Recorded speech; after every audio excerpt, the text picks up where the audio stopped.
Hi అండి, అందరికీ నమస్తే. Welcome back to my channel. Yesterday జరిగిన 23 సెప్టెంబర్ 2024లోని 24 వార్తల్లో జరిగే విశేషాల గురించి మనం తెలుసుకుందామండి. ఫస్ట్ టాపిక్ వస్తే, UP Rajasthan MP top in cases in atrocities on Dalits report. అంటే ఆ దళితులపైన అఘాయిత్యాలు వచ్చిన కేసుల్లోని టాప్ స్టేట్స్ ఏంటి అంటే యూపీ, రాజస్థాన్ అండ్ ఎంపీ అండి. ఫస్ట్ యూపీ ఉంది, తర్వాత రాజస్థాన్ అండ్ ఎంపీ అండి. ఇది ఒక నివేదికలోని తెలిపారండి. టాప్ కేసెస్ దళితులపైన అఘాయిత్యాలు పాల్పడిన కేసెస్ ఎక్కువ నమోదైన states UP, Rajasthan and MP అంటే Madhya Pradesh. And next, Riya Singh won Miss Universe of India in 2024 title. మన గుజరాత్కి చెందిన 13 ఏళ్ళ అమ్మాయి అండి రియా సింగ్. ఈవిడ మిస్ యూనివర్స్ టైటిల్ని గెలుచుకున్నారు 2024లోని. ఈ మిస్ యూనివర్స్ కాంపిటీషన్స్ ఎక్కడ జరిగాయి అంటే జైపూర్లో జరిగాయండి. Next, UNFCCC named Ibrahim Cheikh Diong as director of climate fund. Director of climate fund డైరెక్టర్గా యుఎన్ఎఫ్సిసి ఎవరిని ప్రతిపాదించిందంటే ఇబ్రహీమా చీఖా డియాంగోని ప్రతిపాదించిందండి. Next, Anura Kumara Dissanayake elected as a Sri Lanka president. Anura Kumara Dissanayake Sri Lanka ప్రెసిడెంట్గాను ఎన్నికయ్యారండి. ఇతను ఎన్పీపీ పార్టీకి చెందిన అతను, నేషనల్ పీపుల్ పార్టీకి చెందిన అతను. Michel Barnier appointed as a prime minister of France. ఫ్రాన్స్కి రీసెంట్గా ఫ్రాన్స్కి ఒక ప్రధానమంత్రి అపాయింట్ ఎవరయ్యారంటే Manuel Macron. Michel Barnier appoint అయ్యాడండి. నెక్స్ట్, ఆస్ట్రేలియా ప్రధానమంత్రి ఎవరు అంటే రీసెంట్గా దాంతో యాంథోనీ గారు చెప్పవచ్చు. నెక్స్ట్, యాంథోనీ గారు చెప్పవచ్చు. యుఎస్ ప్రెసిడెంట్ ఎవరు అంటే అజర్బైజాన్, మీకు ఆల్రెడీ తెలిసిందే అది. Next, Azerbaijan. నెక్స్ట్ దానికి వస్తే, India first CO2 to methanol pilot plant is proposed in Pune. ప్రధాని మోడీ గారు రీసెంట్గాను పూణేలోని ఒక ఫస్ట్ CO2 నుంచి మిథనాల్ని తయారు చేసే ఒక పైలట్ ప్లాంట్ని ప్రతిపాదించారండి. దీని మెయిన్ ఉద్దేశం ఏంటి అంటే CO2 మన ఎన్విరాన్మెంట్స్ నుంచి కానీ బయట వనరుల నుంచి కానీ వచ్చిన CO2ని ఉపయోగించి మిథనాల్ని హైడ్రోజనీకరణం చేయడం ద్వారా మిథనాల్ని తయారు చేయొచ్చు అని చెప్పేసి, అదొక పద్ధతి ద్వారా చేయొచ్చు అని చెప్పేసి, దీనివల్ల ఏంటి అంటే వాతావరణంలోని గ్రీన్ హౌస్ వాయువులు ఒకటైన CO2ని మనకి తగ్గించవచ్చు, గ్రీన్ హౌస్ వాయువుల్ని తగ్గించవచ్చు అని చెప్పేసి దీన్ని ప్రవేశపెట్టారండి. నెక్స్ట్, ప్రతిపాదించారు. Next, India won 2 gold medals at the 45th chess olympiad in Budapest, Hungary. హంగరీలోనే జరిగిన 45th chess olympiad open women కేటగిరీలోని మన ఇండియాకి 2 బంగారు పథకాలు అనేది గెలుచుకున్నారండి. హారిక ద్రోణవల్లి సారథ్యంలోని ఉన్న మహిళా జట్టు అజర్బైజాన్ జట్టు పైన అండర్సన్ జట్టు పైన విజయం సాధించిందండి. నెక్స్ట్, సెప్టెంబర్ 22న వరల్డ్ రైనో డే అని చెప్పచ్చండి. రైనో డే అంటే ఖడ్గమృగాల దినోత్సవము, ప్రపంచ ఖడ్గమృగాల దినోత్సవం. అంటే దీన్ని మొట్టమొదటిసారిగా ఎవరు ప్రతిపాదించారు అంటే WWF అంటే వరల్డ్ వైల్డ్ ఫండ్ వారు ఇది మొట్టమొదటిగా ఈ డేని అని ప్రతిపాదించారంటే ఇది ఎప్పుడు ప్రతిపాదించారంటే 2010లోనండి. దీని యొక్క హెడ్ క్వార్టర్ ఏంటంటే గ్రంథి, స్విట్జర్లాండ్ గ్రంథి అనే ప్లేస్లో దీని యొక్క హెడ్ క్వార్టర్ అనేది ఉంది. అయితే మన మొత్తం యొక్క జనాభాలోని 75%, మొత్తం అంటే జనాభాలో మనుషుల జనాభా కాదండి, యానిమల్స్ జనాభాలోని 75% ఈ రైనోస్ అనేవి అస్సాంలోని, యూపీలోని, వెస్ట్ బెంగాల్లో ఉన్నాయండి. Next, quad summit announced joint coast guard exercise and key initiative అంటే రీసెంట్గా క్వాడ్ ఎక్సైజ్ అనేది యూఎస్లోని డెలావేర్లోని జరిగాయండి. ఈ క్వాడ్ సమ్మిట్లోని ఏంటంటే వీళ్ళు క్వాడ్ దేశాలు అంటే ఏంటంటే Australia, US and India and Japan అండి. ఈ 4 దేశాలు ఈ సమ్మిట్లో పాల్గొన్నారు. ఈ 4 దేశాల యొక్క ప్రధానమంత్రులు ఈ సమ్మిట్లో పాల్గొన్నారు. వీళ్ళు ఏమంటే జాయింట్ కోస్ట్ ఎక్సర్సైజులు చేస్తాము, వాటికి అనౌన్స్ చేస్తామని చెప్పేసి ఇనిషియేటివ్ చేశారు. జాయింట్ ఎక్సర్సైజ్ యొక్క ఇనిషియేటివ్స్ను అనౌన్స్ చేసుకున్నారు. ఇంకా అంతేకాదు ఈ quad countries launch cancer moonshot ఇనిషియేటివ్ని ఇండో పసిఫిక్లోని క్యాన్సర్ మాన్షూట్ ఇనిషియేటివ్ని కూడా లాంచ్ చేశారు. ఇదేంటంటే గర్భాశయ క్యాన్సర్ కోసం అన్నమాట. ఈ గర్భాశయ క్యాన్సర్ కోసము కూడా మన ఇండియా ఏంటంటే ఈ క్యాన్సర్ రిలేటెడ్కి 40 మిలియన్ డోసెస్ 40 మిలియన్ డోసెస్ అదే 40 మిలియన్స్ క్యాన్సర్ వ్యాక్సిన్ డోసెస్ని కూడా ఇస్తామని చెప్పేసి ఇండియా అనేది ఒప్పందం కుదుర్చుకుందండి క్వాడ్ కంట్రీస్తోని. And new COVID-19 variant XEC has discovered in Germany. అంటే ఇక్కడ జర్మనీలో రీసెంట్గా XEC అనే కొత్త కోవిడ్ వేరియంట్ అనేది మనకి కనిపెట్టిందండి జర్మనీ. అయితే ఈ జర్మనీ ఈ XEC అనే వేరియంట్ 27 దేశాల్లో వ్యాపించిందండి. 600 పైగా కేసులు నమోదు చేశారు. Next IAF successfully completed exercise eastern big 7 with Oman.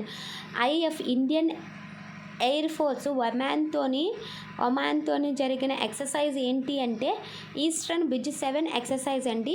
ఇది ఒమాన్లో జరిగింది. అలాగే ఒమాన్తోని ఇంకో ఎక్సర్సైజ్ ఆర్మీ ఎక్సర్సైజ్ అంటే ఆల్ నజహ్ అనే ఎక్సర్సైజ్ జరిగింది. నెక్స్ట్ నేవీ ఎక్సర్సైజ్ ఏంటి అంటే నస్సీ ఆల్ బహర్ అనే ఎక్సర్సైజ్ ఒకటి జరిగిందంటే ఇవన్నీ మన ఇండియా అనేది ఒమాన్తో చేసుకున్న ఎక్సర్సైజెస్ అండి. Next India initiative foreign diplomats to observe Jammu and Kashmir elections.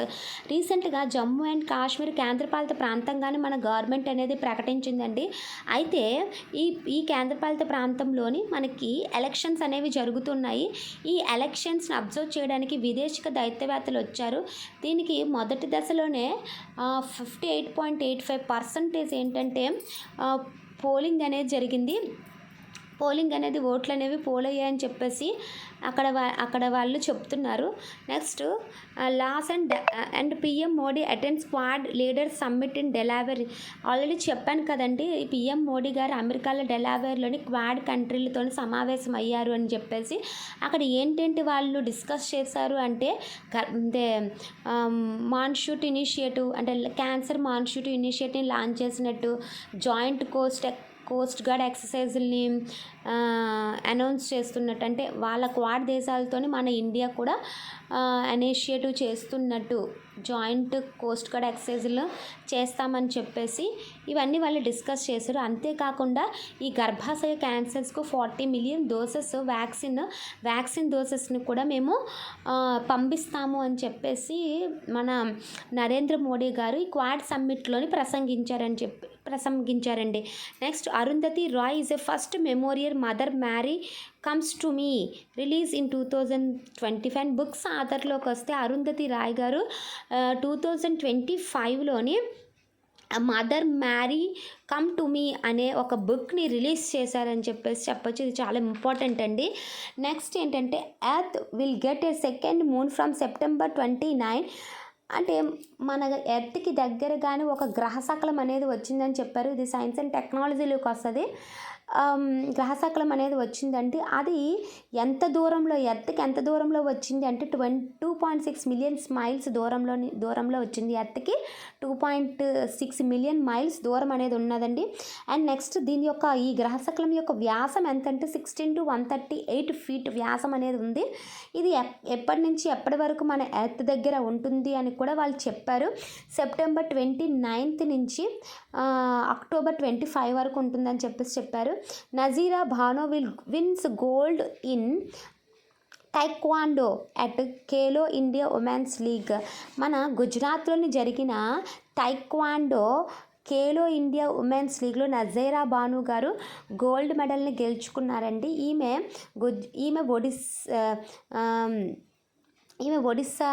ఒడిస్సాలోని next phase కూడా Khelo India next phase third phase ఒడిస్సాలో జరగబోతుందండి. దానికి కూడా ఈమె నజీరా భాను గారు అర్హత సాధించారు.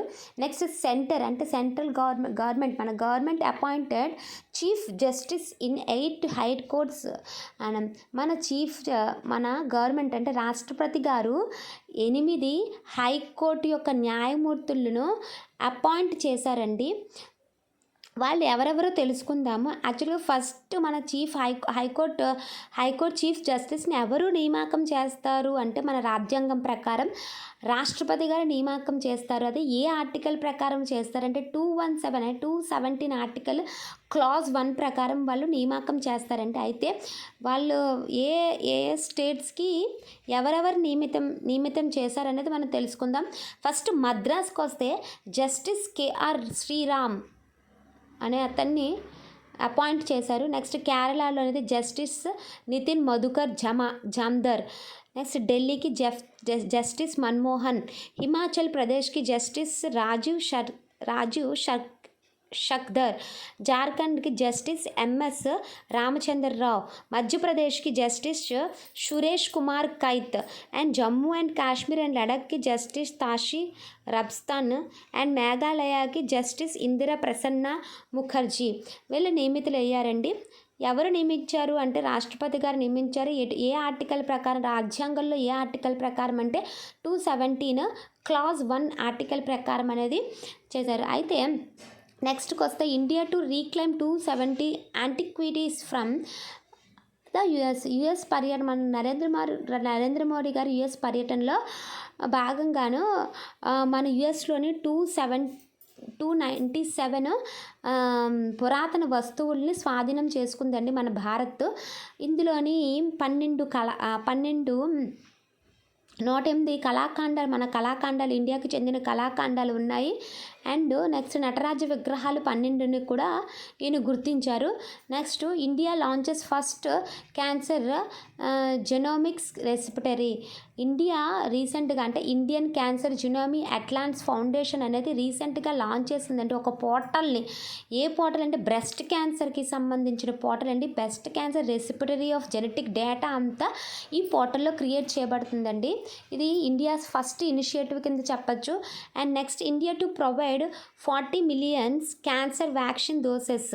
మూన్ షాట్ ఈవెంట్ సందర్భంగా మనకి చెప్పాను కదండి ఆల్రెడీ, క్వాడ్ సమావేశంలో జరిగిన క్యాన్సర్ మూన్ షాట్ ఈవెంట్ సందర్భంగాను ఇండియా 40 million క్యాన్సర్ వ్యాక్సిన్స్ డోసెస్ని ప్రొవైడ్ చేస్తానని చెప్పేసి అన్నదండి. మన నరేంద్ర మోడీ గారు ఒప్పుకున్నారు. Next Hezbollah commander Ibrahim Aqil killed in Israel strike. అంటే ఇబ్రహీం అకీల్ అనే అతను ఎవరు అంటే ఇతను హిజ్బుల్లాహ్ కమాండర్ అండి.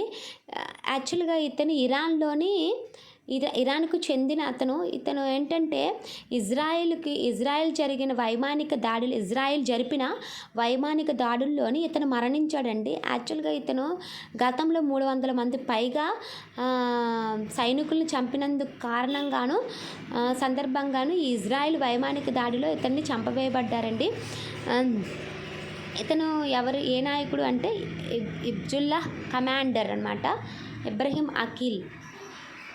ఇది ఈరోజు యొక్క కరెంట్ అఫైర్స్ అండి.